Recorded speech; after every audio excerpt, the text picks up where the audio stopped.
Sabia que a sua casa pode parecer mal cuidada por causa de coisas simples que você nem percebe mais? Hoje a gente vai lavar a roupa suja da decoração. Prepara aí que eu vou te mostrar os maiores pecados que detonam o visual da sua casa. E fica até o fim, porque o desafio que eu preparei no último bloco vai transformar a forma como você enxerga o seu lar. Eu sou a Fábia. Pode entrar que o Pecados Decorativos já vai começar. O primeiro sinal é parar de ver os defeitinhos. Tipo o espelho da tomada que tá meio amarelado desde 98. Sim, eu sei que passa batido. Outra coisa é a prateleira com cupim que passa meses incomodando e até aquela simples caixa abandonada em cima do guarda-roupa que você nem lembra o que tem dentro mais. Pequenas coisas assim deixam o visual da casa com aquela cara de abandonada. A gente acostuma tanto que o cérebro simplesmente deleta a gambiarra. E tem coisas ainda mais simples, como aquele prendedor de roupa segurando o cabo do ventilador, o pano de prato manchado pendurado no fogão ou a marquinha preta de dedo na parede. Quando você arruma isso, a casa ganha aquele ar de bem cuidada na hora, sem você gastar um centavo a mais. E sabe o que acontece quando a gente para de enxergar a casa? A gente começa a entulhar tudo sem perceber. Esse aqui é tiro e queda. Toda casa tem aquele canto do remorso. É o aparador da entrada que virou achados e perdidos, a mesa de jantar que tem de tudo menos prato e aquela cadeira no quarto que virou o cabideiro oficial da preguiça. Se tem um espaço dando bobeira, você vai lá e aproveita. Vai dizer que não é assim. Mas sabia que quanto mais limpo o visual, mais a mente fica em paz? Uma ideia boa: crie o cesto do caos em um armário fechado. Ficou com preguiça de guardar na hora? Joga tudo dentro de uma caixa escondida, mas não deixa a sua mesa de jantar parecer um balcão de achados e perdidos. Bom, isso nos leva direto para um outro erro, a síndrome do tenho que preencher todos os espaços.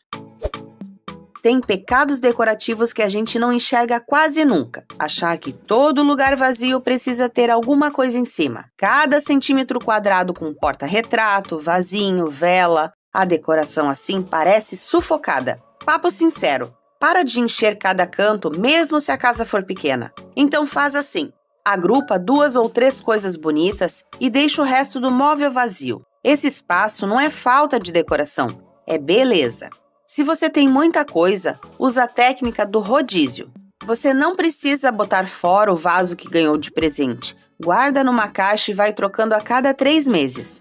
A sua casa ganha cara nova sem você gastar nada. Deixa a sua casa respirar. Isso também faz parte da decoração. Mas não é só o excesso não de coisas que sufocam o ambiente. Às vezes o problema é a posição onde a gente coloca cada uma delas. Olha para sua parede agora. Se para olhar para o centro do quadro você precisa levantar o queixo, ele está alto demais. Ele tem que estar encarando você no olho. Tem gente que tem o costume de pendurar tudo quase na altura do teto. O espelho alto demais é o clássico e você nem consegue se enxergar direito. Ou pior ainda, prender o varão da cortina colado na janela. Cuidado que isso encolhe a altura do teto. Mas calma que é fácil de corrigir. Quadro é na altura dos olhos, simples assim. Cerca de 1,5 metro do chão. E a cortina? O varão vai do teto até quase encostar no piso. Se ficar curta, tem algo errado ali.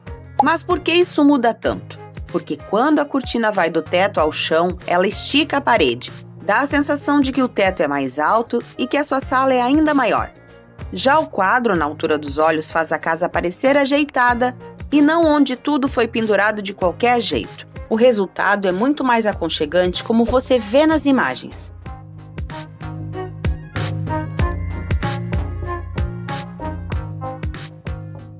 E já que a gente tá falando dessas coisas invisíveis da rotina, olha a quinta dica. Bom, você até pode gastar uma fortuna no sofá mais lindo da loja, colocar um tapete maior, arrumar as cortinas, mas tem pecados decorativos que a gente não enxerga quase nunca. Quer ver? Olha esse rodapé todo descascado, a teia de aranha morando no corredor e o zíper das almofadas que tá à mostra. Sim, eu sei que parece detalhe, mas acabamento ruim é o equivalente a ir para um casamento de terno e chinelo de dedo. Então resolve logo aquele rejunte mofado, a parede da pia manchada e até as folhas amareladas nas suas plantinhas que precisam ser retiradas logo. Eu sei que tem coisas que parecem meio bobas, mas tudo isso junto desvaloriza sua casa. E isso você arruma rapidinho.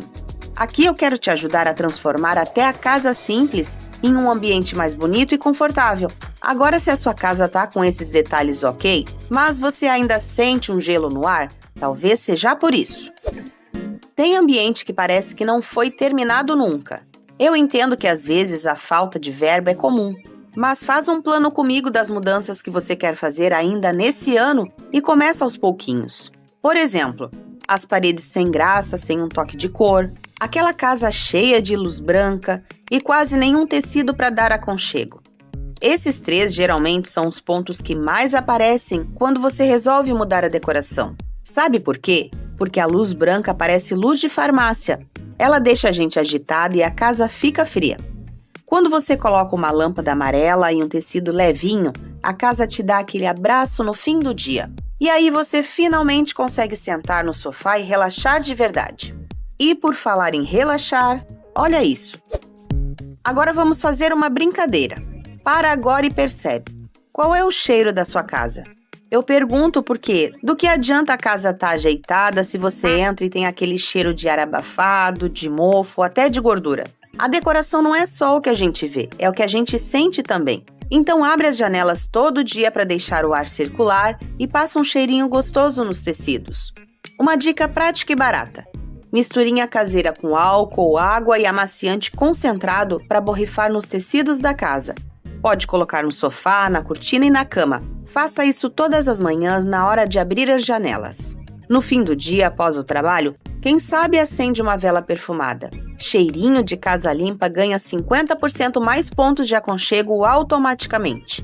Vamos ver tudo isso na prática e na sua rotina? Agora o desafio final.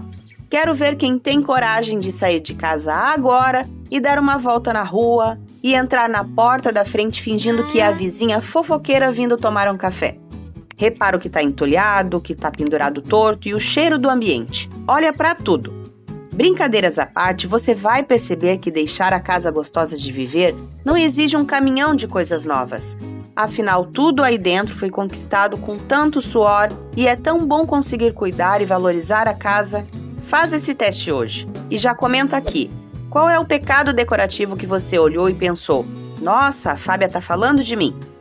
Eu sei que é difícil saber o que combina com o quê. Então, para te ajudar, eu deixei nesse QR Code algumas ideias de combinações que eu indico nas consultorias. E se você faz parte do Clube Decore, muito obrigada por ajudar esse canal a continuar existindo. Um beijo e te espero no próximo vídeo. Até mais!